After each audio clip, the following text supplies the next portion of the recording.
Assalamualaikum Pak. Waalaikumsalam warahmatullahi wabarakatuh. Gimana Pak Tohani, ada yang bisa saya bantu?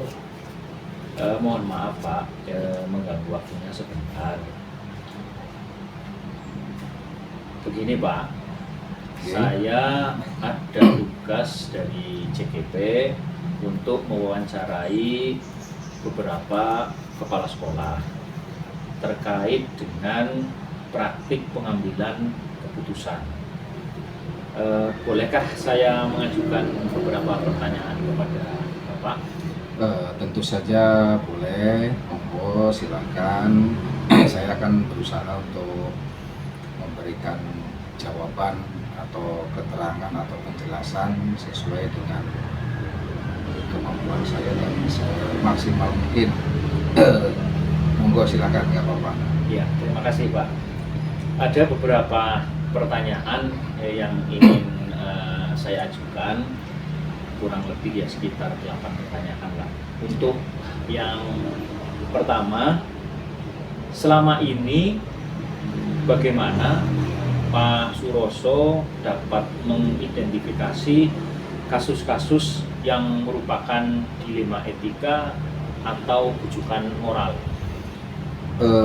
Berdasarkan kasus-kasus yang ditemui adanya dilema etika karena harus memutuskan di antara pilihan-pilihan yang mungkin faktornya menurut ini benar, menurut ini benar, juga sama-sama benar, dan misalkan ada beberapa keputusan yang harus diambil sama-sama benar atau sama-sama masuk akal, sehingga untuk mengidentifikasi antara dilema etika dengan bujukan moral itu dapat dilihat dari berbagai alasan terlebih dahulu dalam pembuatan keputusan tersebut. Jika ada alasan yang masuk akal dan dibenarkan, maka masuk ke dalam dilema etika. Sedangkan jika alasannya tidak sesuai, itu maka keputusan tersebut termasuk ke dalam bujukan moral. Mungkin seperti itu, Pak. Ya, terima kasih Pak. Jadi dalam mengambil keputusan itu tentunya harus dilihat dulu ya Pak ya, latar belakangnya seperti apa. Ya, latar belakangnya seperti apa. Ya, terima kasih Bapak. Nah, kemudian selama ini itu bagaimana Bapak menjalankan pengambilan keputusan di sekolah Bapak di SD Negeri di Bupadan 01 ini, terutama untuk kasus-kasus di mana ada dua kepentingan, jadi yang sama-sama benar atau sama-sama mengandung nilai kebajikan. Itu seperti apa Pak? Karena ini keputusan yang harus diambil itu kaitannya dengan sekolah ya, dimana dalam suatu sekolah itu yang paling diutamakan adalah murid atau siswa, dan juga warga sekolah itu ada guru yang lain. Jadi ketika ada suatu permasalahan yang harus diputuskan, maka saya itu akan melakukan musyawarah dulu dengan semua guru-guru agar keputusan yang diambil itu lebih baik. Dan kalau sesuai dengan kesepakatan atau mufakat bersama, itu mungkin semua warga sekolah akan bisa lebih bertanggung jawab untuk melaksanakan hasil keputusan tersebut. Jadi intinya dengan bermusyawarah. Berarti tidak diputuskan sendiri, jadi dimusyawarahkan dengan semua warga sekolah lah. Tetap untuk yang pertama itu dilakukan proses musyawarah dulu, karena ini menyangkut bisa dikatakan kepentingan orang banyak. Ya, terima kasih Pak. Selanjutnya, langkah-langkah atau prosedur seperti apa yang biasa Bapak lakukan selama ini? Langkah atau prosedur yang biasa saya lakukan selama ini dalam mengambil sebuah keputusan, yang pertama mungkin mengajak semua guru untuk berdiskusi, untuk sama-sama menyepakati keputusan yang harus diambil. Nah, mungkin sebelum berdiskusi tadi ya, di awal itu jadi keputusan itu dianalisa permasalahan tersebut dianalisa dulu sebelum kita mengambil keputusan, sebelum mengambil keputusan bersama guru. Jadi mungkin menganalisa permasalahannya pun kita bersama-sama supaya guru lebih tahu permasalahannya seperti apa. Iya, baik sekali Pak. Kemudian hal-hal apa saja yang selama ini Bapak anggap efektif dalam pengambilan keputusan pada kasus-kasus yang terkait dengan dilema etika? Mungkin yang paling efektif dalam pengambilan keputusan yaitu dengan adanya tindakan preventif sebelum permasalahan itu terjadi. Jadi preventif itu berarti pencegahan ya Pak? Iya, pencegahan. Diusahakan kita ya sebelum terjadi ya kita pencegahan itu daripada baru terjadi. Nah, kita baru mengambil keputusan, itu resikonya akan lebih kecil, berat. Ya, dengan preventif akan lebih kecil. Tapi kalau sudah terjadi, itu akan lebih berat dan mungkin permasalahannya lebih kompleks lagi. Kalau dalam kesehatan mungkin lebih baik mencegah daripada mengobati, seperti itu Pak. Betul sekali. Iya. Lebih baik mencegah. Kemudian hal-hal apa saja yang selama ini merupakan tantangan dalam pengambilan keputusan pada kasus-kasus dilema etika tersebut, yang menjadi tantangan itu apa? Bagi saya tantangan yang selama ini terjadi dalam setiap mengambil keputusan, misalkan pada kasus-kasus dilema etika, adalah mungkin kurangnya ketegasan jika saya dihadapkan dengan permasalahan yang melibatkan rasa kemanusiaan atau dikaitkan dengan hati nurani. Kadang peraturan seperti ini, tapi kalau dikaitkan dengan hati nurani, kadang kok ada perasaan tidak tega atau gimana. Jadi itu yang menjadi tantangan saya. Kemudian apakah Bapak ini memiliki sebuah tata kala atau jadwal tertentu dalam sebuah penyelesaian kasus dilema etika? Jadi apakah Bapak langsung menyelesaikan di tempat atau memiliki sebuah jadwal untuk menyelesaikannya? Mungkin bentuk atau prosedur apa yang Bapak jalankan? Dalam menyelesaikan permasalahan dilema etika, kalau menurut saya itu tidak usah ada jadwal ya, tidak usah ada jadwal khusus, karena dalam pengambilan keputusan ketika permasalahan dilema itu terjadi, itu kita melihat situasi dan kondisi. Mungkin ada suatu hal yang harus diputuskan pada saat itu dulu, yang memang tidak bisa ditunda, atau mungkin yang bisa dimusyawarahkan dulu. Jadi tergantung bagaimana situasi sendiri dan permasalahannya itu sendiri seperti apa. Kalau membutuhkan, nah ini harus langsung diputuskan, yaitu mungkin akan dengan cepat, dengan segala pertimbangan saat itu ya diputuskan. Tapi kalau misalkan ini masih ada jeda waktu, ya tetap saya musyawarahkan dulu dengan seluruh warga sekolah. Selanjutnya, adakah seseorang atau faktor-faktor apa yang selama ini mempermudah atau membantu Bapak dalam pengambilan keputusan dalam kasus-kasus dilema etika ini? Ya tentunya ada ya Mas. Jadi itu semua guru yang selalu saya ajak untuk bermusyawarah ketika saya dihadapkan dengan kasus-kasus dilema etika, sehingga saya mendapatkan solusi yang terbaik untuk menyelesaikannya.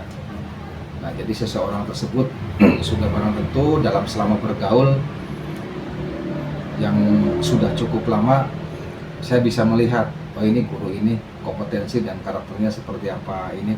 Jadi nanti dengan melihat kompetensi dan karakter guru tersebut, itu saya jadi acuan. Kalau permasalahannya di mana, nanti siapa yang saya ajak bicara dulu sebelum kita bermusyawarah. Ya, seperti itu. Jadi kira-kira siapa dulu yang mungkin kompeten dengan hal tersebut. Nah, jadi nanti orang tersebutlah yang akan diajak untuk berbicara terlebih dahulu sebelum bermusyawarah dengan yang lain. Mungkin contohnya seperti ini ya, ketika kita menemukan permasalahan di pelaksanaan lomba. Taruhlah lomba itu adalah yang sering rutin itu lomba MAPSI. Nah, ketika ada permasalahan yang harus diputuskan sebelum dibuka dengan semua guru, ya tentu saja saya akan berdiskusi dulu dengan yang berkompeten di bagian lomba wapsi, yaitu guru agama. Mungkin seperti itu. Misalkan suatu contoh. Kemudian dari semua hal yang telah disampaikan tadi ya Pak, kira-kira pembelajaran apa yang dapat Bapak petik dari pengalaman Bapak dalam mengambil keputusan di Lima Etika ini? Pengalaman yang saya ambil dari apa yang telah disampaikan pada kesempatan ini yaitu mungkin begini ya, tidak semua yang anggap kita benar itu benar, karena kita harus melihat dulu dari berbagai aspek ya. Begitu juga mungkin tidak semua yang saya lihat salah, oh ternyata salah, jadi tidak semua yang saya lihat benar ternyata benar. Sebenarnya juga seperti itu, tidak semua yang saya lihat salah, oh ternyata salah. Jadi kita memang harus betul-betul bisa memandang dari berbagai sudut pandang setiap permasalahan, supaya nanti dalam pengambilan keputusannya betul-betul ketemu titik temu, betul-betul ketemu mendapatkan keputusan yang terbaik. Mungkin seperti itu. Ya. Baik, terima kasih Pak Suroso atas waktunya. Mudah-mudahan apa yang sudah disampaikan tadi dari pertanyaan-pertanyaan yang saya ajukan dan jawaban-jawaban dari Pak Suroso bisa bermanfaat khususnya bagi saya dan juga mungkin bagi rekan-rekan yang lain dalam hal pengambilan keputusan yang terkait dengan 4 paradigma, kemudian 9 langkah dalam mengambil keputusan. Ya, terima kasih Pak Suroso atas waktunya dan saya akhiri. Wassalamualaikum warahmatullahi wabarakatuh. Waalaikumsalam warahmatullahi wabarakatuh.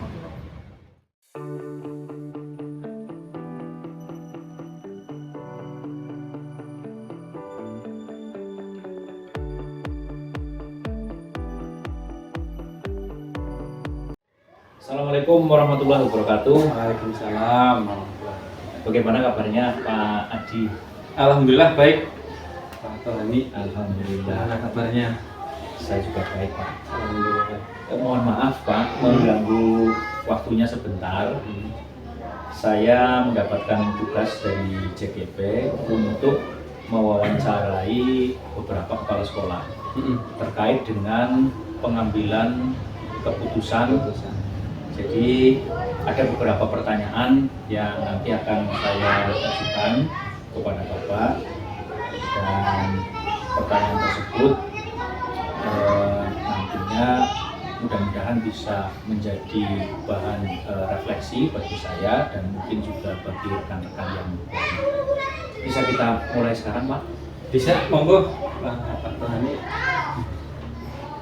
Baik Pak, untuk yang pertama, selama ini bagaimana Bapak mengidentifikasi kasus-kasus yang merupakan dilema etika atau rujukan moral? Ya, untuk mengidentifikasi kasus yang kaitannya dengan rujukan moral dan dilema etika, itu biasanya saya melihat dari jenis kasusnya, saya mengamati melalui pengamatan maupun berdiskusi dengan rekan guru yang lain, sehingga hasil identifikasinya itu nanti betul-betul menjadi data yang real, bukan atas dasar kesimpulan sendiri, kira-kira seperti itu. Jadi mencari data sebanyak-banyaknya untuk mengidentifikasi. Tapi sebelumnya di data terlebih dahulu, Dia mencari sumber data. Kemudian selama ini bagaimana Bapak menjalankan pengambilan keputusan tersebut di sekolah di SD Negeri Ketamakan 1 ini, terutama untuk kasus-kasus di mana ada dua kepentingan, jadi yang misalkan sama-sama benar atau sama-sama mengandung nilai kebajikan. Jadi memang tidak bisa dipungkiri bahwa di sekolah itu tetap ada namanya hal-hal yang disebut dengan dilema etika. Dimana kadang kita berbenturan dengan kebenaran dan kebenaran. Tapi untuk mengambil keputusan, kita biasanya mencari skala prioritas. Di antara dua kebenaran itu, mana yang memiliki kebenaran paling besar. Biasanya seperti itu ya. Lagi-lagi bisa atas dasar keputusan sendiri ataupun hasil diskusi dengan rekan guru yang lain, tergantung jenis permasalahan yang kita. Semakin besar ya, nanti kita juga harus semakin berhati-hati dalam mengambil keputusan. Berarti skala prioritas gitu. Makanya skala prioritas. Oke. Selanjutnya langkah-langkah atau prosedur seperti apa yang biasa Bapak lakukan selama ini? Jadi langkah-langkahnya seperti apa? Untuk langkah-langkah yang pertama, saya biasanya mencari data yang sumber data yang betul dulu. Setelah saya mengetahui permasalahan, titik permasalahan utamanya, kemudian saya bermusyawarah dengan Dewan Guru. Setelah bermusyawarah dengan Dewan Guru, kemudian kita mencari solusi terbaik. Ketika solusi itu pun kadang ya namanya permasalahan tidak langsung selesai. Kita evaluasi, kemudian kita diskusi lagi, kemudian kita terapkan sampai nanti akhirnya menjadi solusi yang terbaik. Kira-kira seperti itu. Kemudian setelah dievaluasi, kemudian didiskusikan dengan guru-guru yang lain atau dengan warga sekolah, hal-hal apa saja yang selama ini Bapak anggap efektif dalam pengambilan keputusan pada kasus-kasus yang terkait dengan dilematika ini? Hal-hal yang dianggap efektif dalam penyelesaian kasus berarti. Ya. Hal-hal yang dianggap efektif dalam pengambilan keputusan yaitu dengan bermusyawarah, kita melibatkan semua stakeholder. Berarti di dalam hal ini tidak hanya Dewan Guru, tapi kita juga punya pengawas sekolah, punya komite sekolah, kemudian ada paguyuban juga bisa kita libatkan, tokoh masyarakat juga bisa kita libatkan, wali murid itu untuk menentukan keputusan yang paling terbaik. Hasil musyawarah itu saya kira akan menjadi hal yang paling efektif untuk menyelesaikan sebuah masalah. Jadi kembali lagi tetap intinya adalah dimusyawarahkan bersama dengan semua yang terkait dengan sekolah ini. Iya, wali murid, kemudian juga komite dan lain sebagainya. Oke, terima kasih Bapak. Selanjutnya hal-hal apa saja yang selama ini merupakan tantangan? Jadi tantangan dalam pengambilan keputusan pada kasus-kasus dilema etika ini. Iya, tantangan itu pasti ada ya, di mana namanya sekolah ini milik kita bersama ya. Kadang masyarakat juga merasa memiliki, kemudian pemerintah juga merasa memiliki. Nah, ketika kita menghadapkan sebuah permasalahan, tantangan paling besarnya bagaimana kita bisa membuat mereka semua istilahnya menerima hasil keputusan itu. Istilahnya ya sama-sama bombong, semua hasil keputusan itu supaya bisa diterima oleh masing-masing. Walaupun tetap yang namanya keputusan kadang ada pro dan kontra. Bagaimana kita bisa meminimalisir kontra, kemudian yang lainnya bisa pro. Nah, ini yang kadang sulit untuk menyatukan semua aspirasi ini yang kadang menjadi tantangan tersendiri.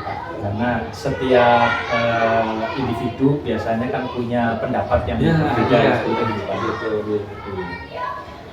Oke Pak, selanjutnya apakah Bapak ini memiliki sebuah tata kala atau jadwal seperti itu, jadwal tertentu dalam sebuah penyelesaian kasus dilema etika ini?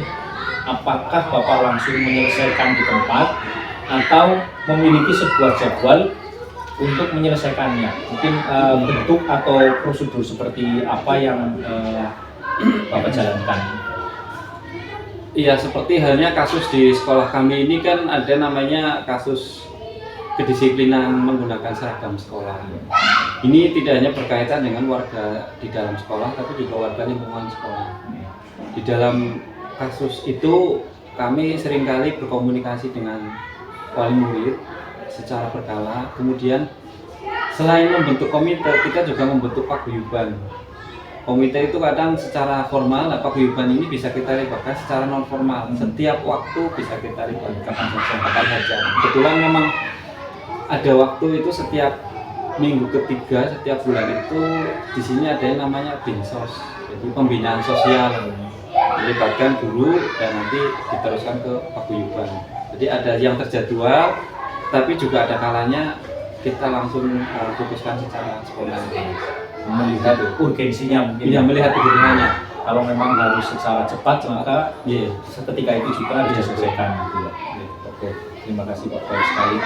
Kemudian adakah seseorang atau faktor yang selama ini mempermudah atau membantu Bapak dalam pengambilan keputusan dalam kasus-kasus di Lima Etika ini? Iya, jadi memang sekolah, apalagi saya tidak bisa berdiri sendiri dalam kasus-kasus dilema etika. Kasus dilema etika apalagi melibatkan warga masyarakat dan wali murid memang sangat membutuhkan peran dari masyarakat. Dalam hal ini adalah komite sekolah. Kebetulan kita punya komite sekolah yang sangat aktif dan peduli dengan pendidikan. Nah, dari beliau ini, dari komite sekolah ini kita sering mendapatkan bantuan Masukan. ya, bantuan masukan ya, dalam hal bermusyawarah dan penyelesaian masalah-masalah dilema etika, dari masalah seragam, kemudian masalah ketertiban dan lain sebagainya. Itu termasuk komite sekolah itu perannya sangat baik. Nah, dari semua pertanyaan tadi, ini Bapak, dari semua hal yang sudah disampaikan ini, kira-kira pembelajaran apa yang Bapak petik dari pengalaman Bapak dalam mengambil keputusan dilema etika ini?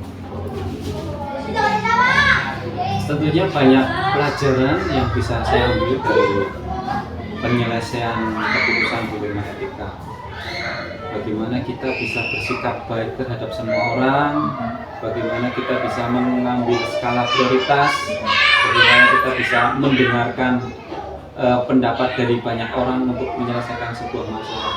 Kadang kita sebagai manusia punya pendapat sendiri, padahal belum tentu pendapat itu kan betul ya. Makanya kita perlu mendengarkan pendapat dari orang lain untuk menyelesaikan masalah dilema etika ini. Mungkin kira-kira. Baik, Bapak, terima kasih atas waktunya dan terima kasih juga atas segala atau semua jawaban yang sudah diberikan. Mudah-mudahan apa yang sudah disampaikan oleh Bapak tadi bisa menjadi pembelajaran bagi kami dan juga mungkin bagi yang lain. Sekali lagi terima kasih atas waktunya untuk saya dan saya akhiri. Wassalamualaikum warahmatullahi wabarakatuh. Waalaikumsalam warahmatullahi wabarakatuh. Sama-sama, Pak Tuhan.